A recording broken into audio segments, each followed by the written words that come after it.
must be there. You go to the budget and open up the budget documents. It says one page would be budget in a synopsis or something. There, you look at the expenditure. It will be in lakh crores, lakhs, maybe 1.5 lakh, 2 lakh crores or something like that. You just look at the breakdown. Subsidy, that's an expenditure. Then interest payments on past loans, expenditure. Then defense, expenditure. Government salaries, expenditure. Transfer to states as grants, expenditure. Like that you will have about 6-7 items. You total them up and you will find that these 5-6 important items will add up to 98% of the revenue that you get.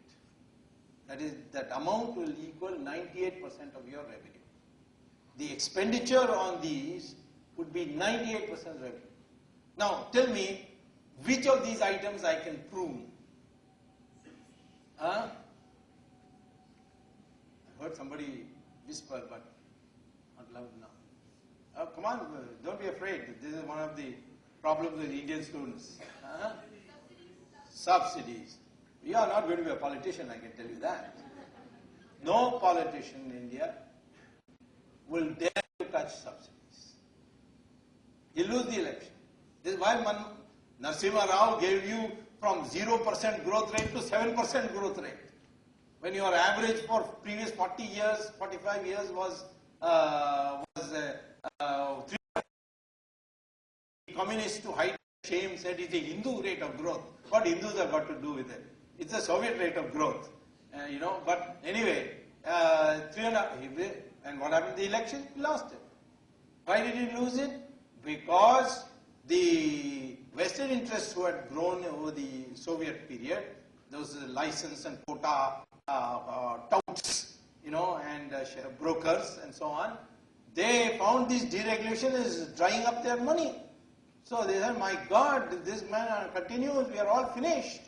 Had no clue what is happening for them. So in fact, an intelligent politician would design his economic reforms so that some things come right away.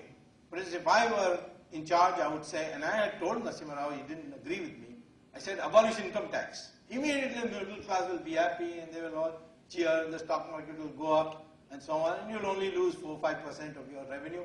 You'll make it up, let's print notes for 5%, and that money that goes into investment will increase growth, growth will raise indirect taxes, and indirect taxes will be more than what you have lost by abolishing income tax. Do something directly, or have a linking of rivers project, so that digging starts and all the farmers, the rural area workers, they all start getting some employment.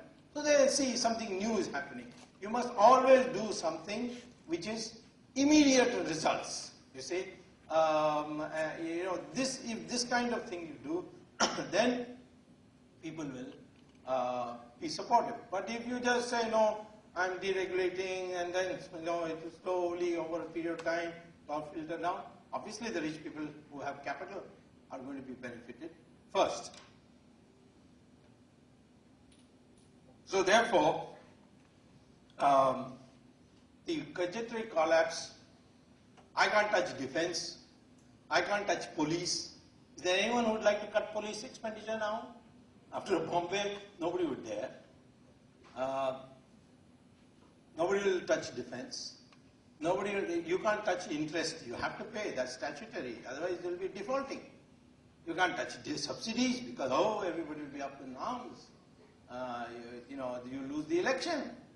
So what can you touch? You can't touch anything. So 98% of your revenue is gone.